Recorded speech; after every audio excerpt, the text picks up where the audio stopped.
Bom dia, boa tarde, né? São 3 horas da tarde, hoje tá sendo um pouquinho mais tarde. Tarde mas não falha, né não?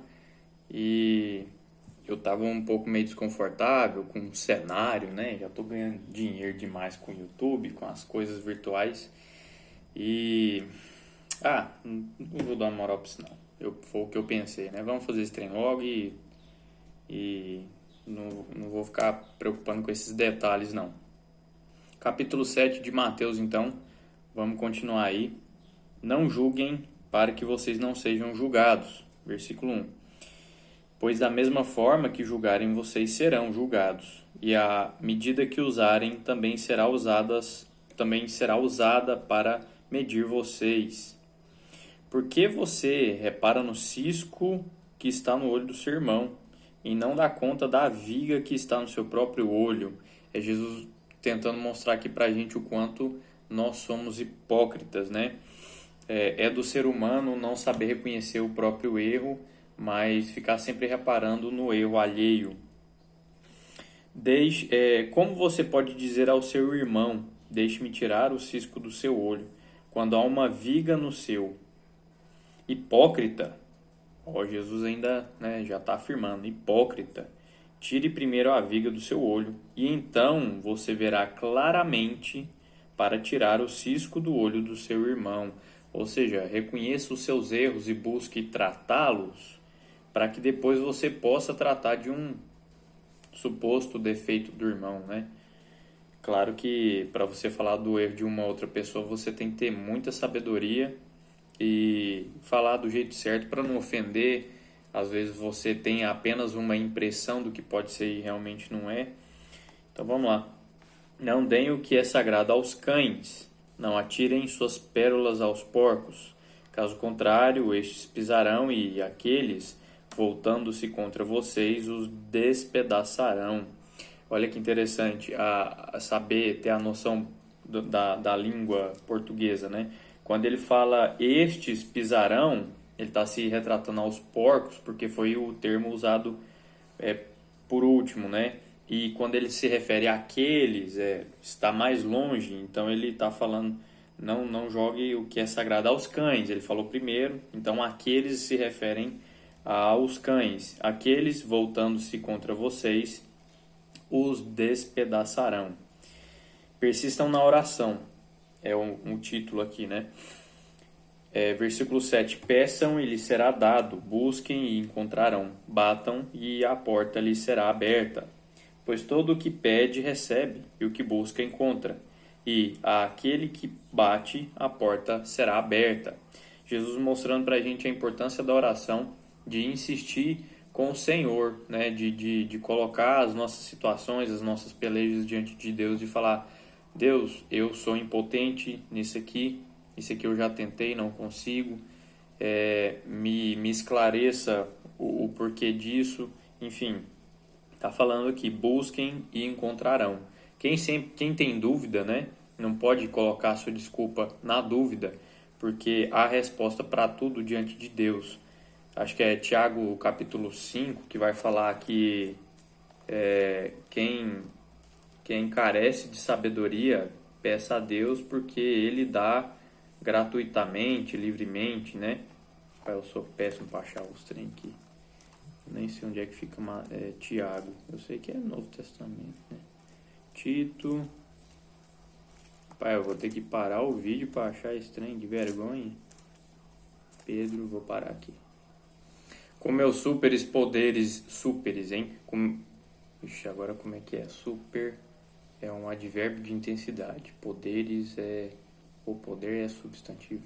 Com meus superpoderes, com os meus superpoderes de edição gráfica, achei. Depois de 2 minutos tive que ir lá no índice da Bíblia, mas vamos lá. Tiago 1, capítulo 1, eu tinha falado 5, mas é capítulo 1. É bom sempre a gente buscar e falar sobre o que está escrito aqui para não ter interpretação errada e a gente não falar besteira, né? Tiago capítulo 1. Se algum de vocês tem falta de sabedoria, peça a Deus que a todos dá livremente, de boa vontade, e lhe será concedida. Peça, porém, com fé, sem duvidar, pois aquele que duvida é semelhante à onda do mar, levada e agitada pelo vento. Quem for muito bom aí de português e gramática e eu tiver falado alguma coisa errada, se é advérbio, se não é, me ajuda aí, porque eu estou querendo aprimorar isso aí, pode crer? Então, aqui estava falando, né? Busquem e encontrarão. Versículo 9. Qual de vocês, se seu filho pedir pão, lhe dará uma pedra? Ou se pedir peixe, lhe dará uma cobra? Se vocês, apesar de serem maus, sabem dar boas coisas aos seus filhos, quanto mais o Pai de vocês, que está nos céus, dará coisas boas aos que lhe pedirem. Assim, em tudo, façam aos outros o que vocês querem que lhes façam, pois esta é a lei e os profetas. Ou seja, não faça aquilo que você não quer que seja feito consigo.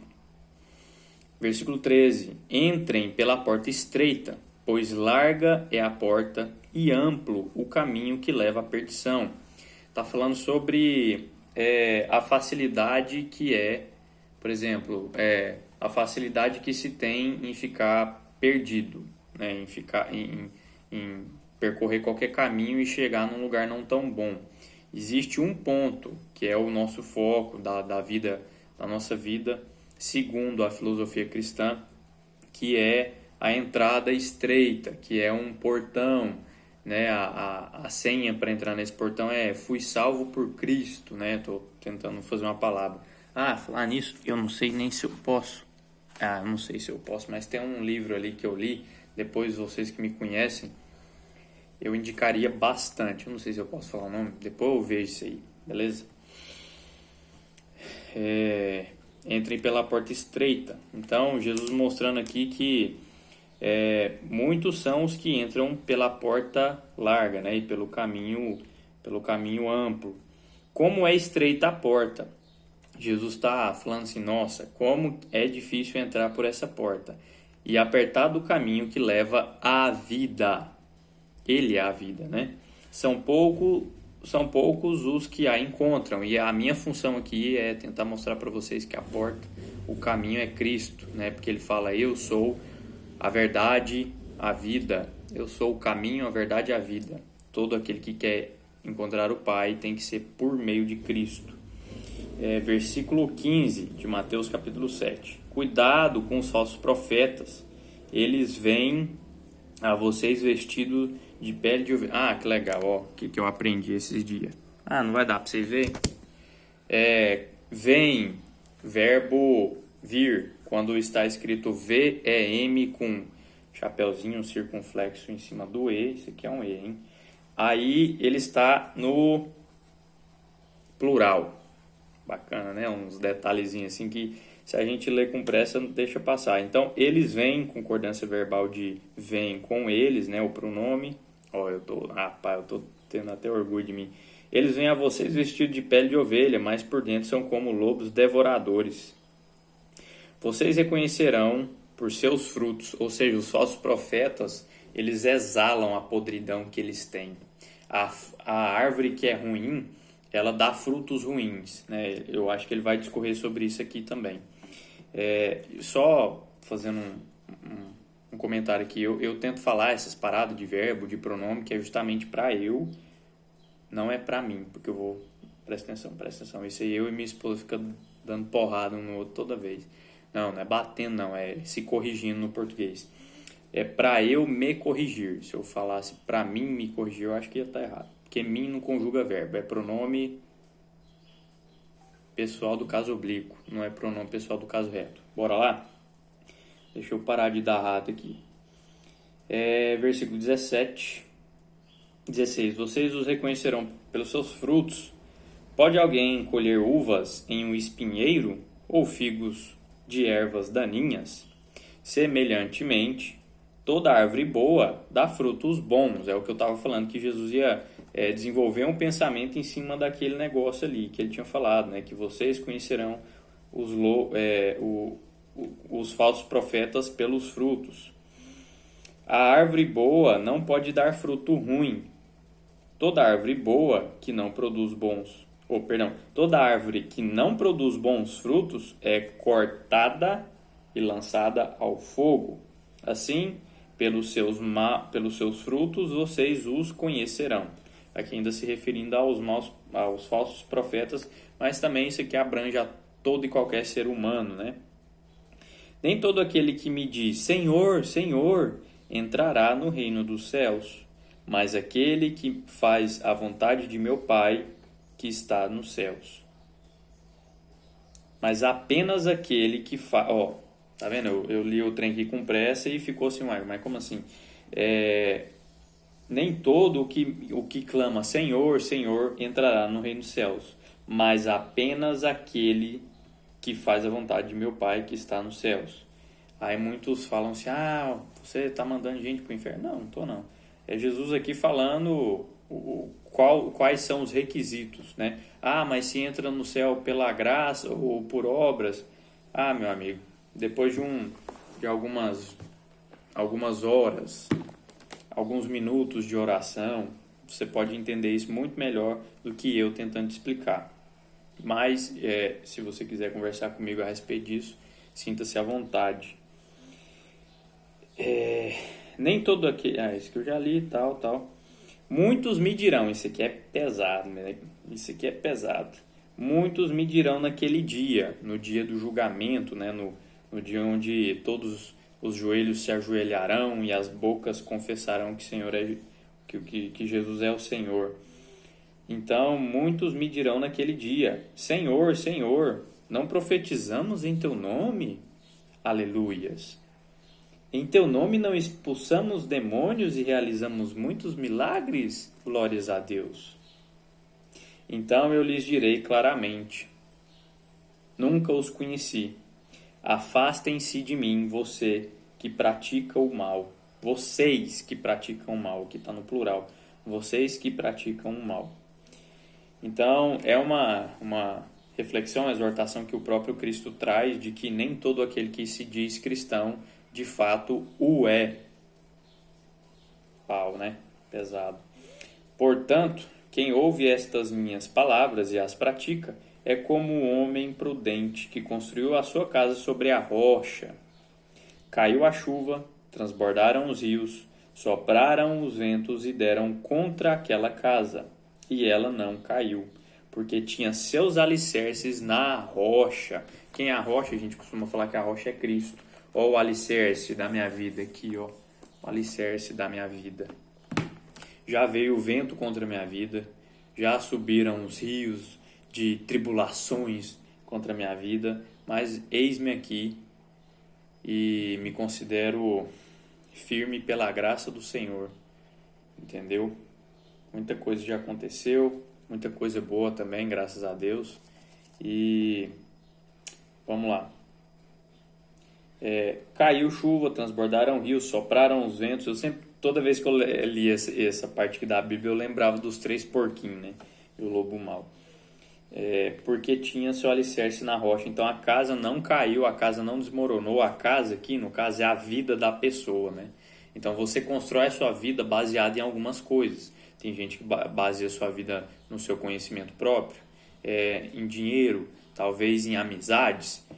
Mas aquele que constrói sua vida baseada na confiança em Deus, esse aí constrói sua vida sobre um alicerce bom, um alicerce firme.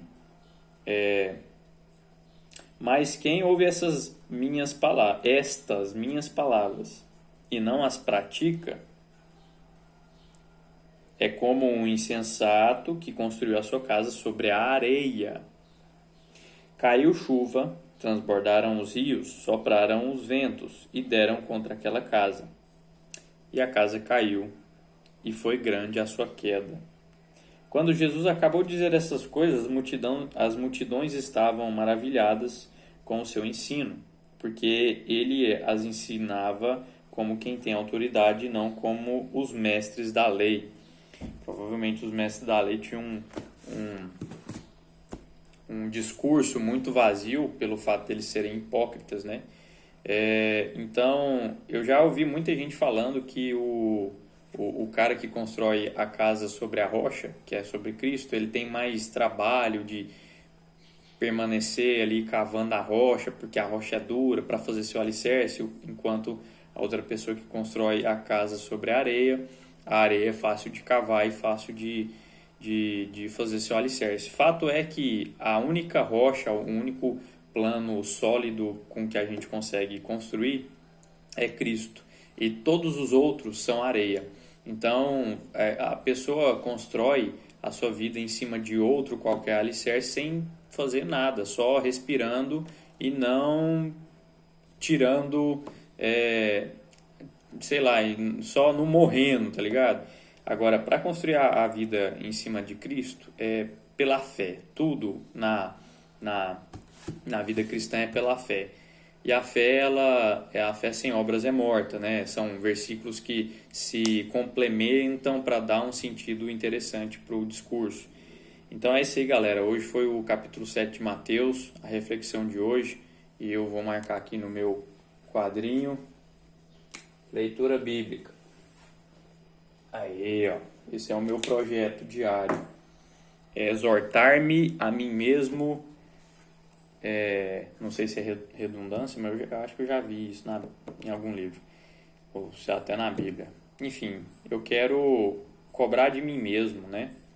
Eu quero me cobrar mais disciplina e compromisso com a minha fé. Tamo junto.